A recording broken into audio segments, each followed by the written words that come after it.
এই চ্যানেল শুধুমাত্র মনোরঞ্জনের জন্য। আমরা কোনো রকম অন্ধবিশ্বাস বা কুসংস্কারকে সমর্থন করি না।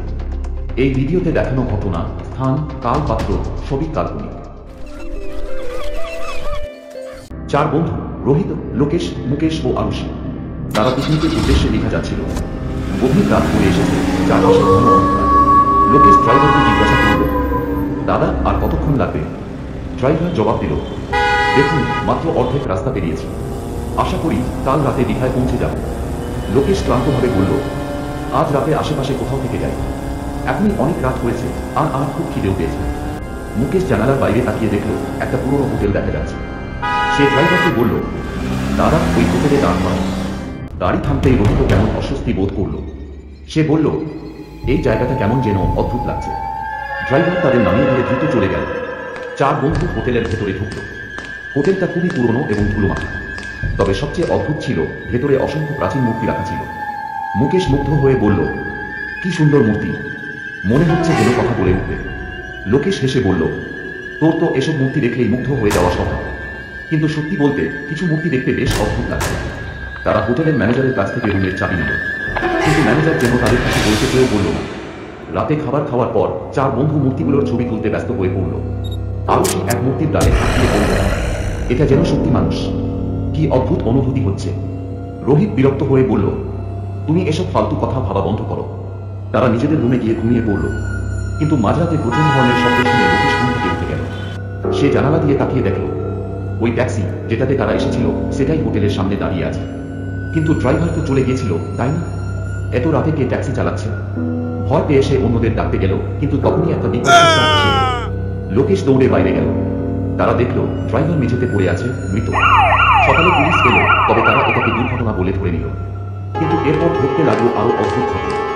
সেদিন রাতে মুকেশ একা একা বসে ফোনে কথা বলছিল। ঠিক তখনই পেছন থেকে একটা ঠান্ডা বাতাস বয়ে গেল। সে ঘুরে তাকাতেও দেখল সেই মূর্তিটা যেটার ডাল সে ছুঁয়েছিল এখন সামনে দাঁড়িয়ে আছে। তার চোখ দুটো লাল আর একটা বিপদ হাসি তার ঠান্ডা। মুকেশ চিৎকার করার আগে মূর্তিটি ঝাঁপিয়ে পড়ল আর তার গলা থেকে ধরল। রোহিত, লোকেশ, আরুষি দৌড়ে এলো, কিন্তু খুব দেরি হয়ে গিয়েছিল। মুকেশ নিল। পরের দিন রাতেই লোকেশও মারা গেল। সেই রাতে রোহিত ও আরুষি চলে যাবার চেষ্টা করল, কিন্তু ম্যানেজার বাধা দিয়ে বলল, তোমরা এখান থেকে যেতে পারবে না, মৃত্যু তোমাদের অনিবার্য। রোহিত ও আরুষি ভয় পেয়ে পালাতে গিয়ে দেখল দরজা বন্ধ হয়ে গেল।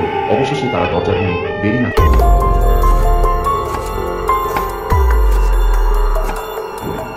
তারা হোটেল থেকে পালিয়ে গেল।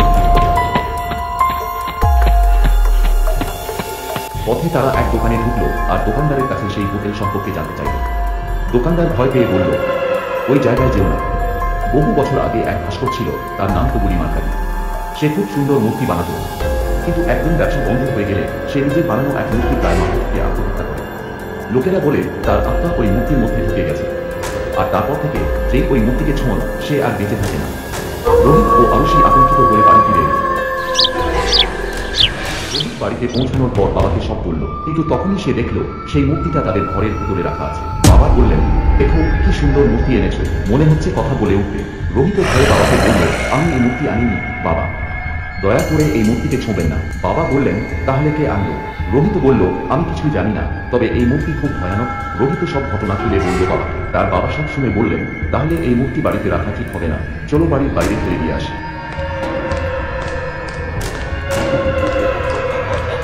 তারা মূর্তিটি বাইরে ফেলে যখন ঘরে ঢুকল,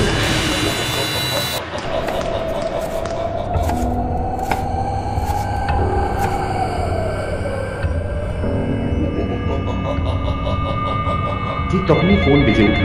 আরুষির ফোন। রোহিত, তাড়াতাড়ি এসো, সেই মূর্তি আমার বাড়ির সামনে দাঁড়িয়ে আছে। রোহিত আর সময় নষ্ট করল না, বাবাকে নিয়ে দৌড়ে বেরিয়ে গেল। এদিকে আরুষির বাড়িতে সেই মূর্তির তাণ্ডব শুরু হলো। আরুষি টর্চ জেলে দেখল সেই মূর্তি তার সামনে দাঁড়িয়ে। সেই তাণ্ডব যে আরুষি ভয় পেয়ে তখনই পালাতে চেষ্টা করল। তখনই দরজায় ঠকঠক করে আওয়াজ হলো। রোহিত যখন আরুষির বাড়ি পৌঁছালো তখন তারা দেখল সেই অভিশপ্ত মূর্তিটি ধীরে ধীরে আরুষির দিকে এগিয়ে আসছে। রোহিত দ্রুত একটা লাঠি তুলে নিল আর প্রচন্ড শক্তিতে মূর্তির মাথায় আঘাত করল। মূর্তিটি মাটিতে পড়ে গেল, কিন্তু তখনও সেটি মূর্তি শুনে পড়ল। রোহিত আর দেরি করল না, সেই মূর্তির উপর ফেলে দিল। মুহূর্তের মধ্যে মূর্তিটি আগুন ধরে পুড়ে ছাই হয়ে গেল। আরুষি অবাক হয়ে বলল, এটা কিভাবে সম্ভব?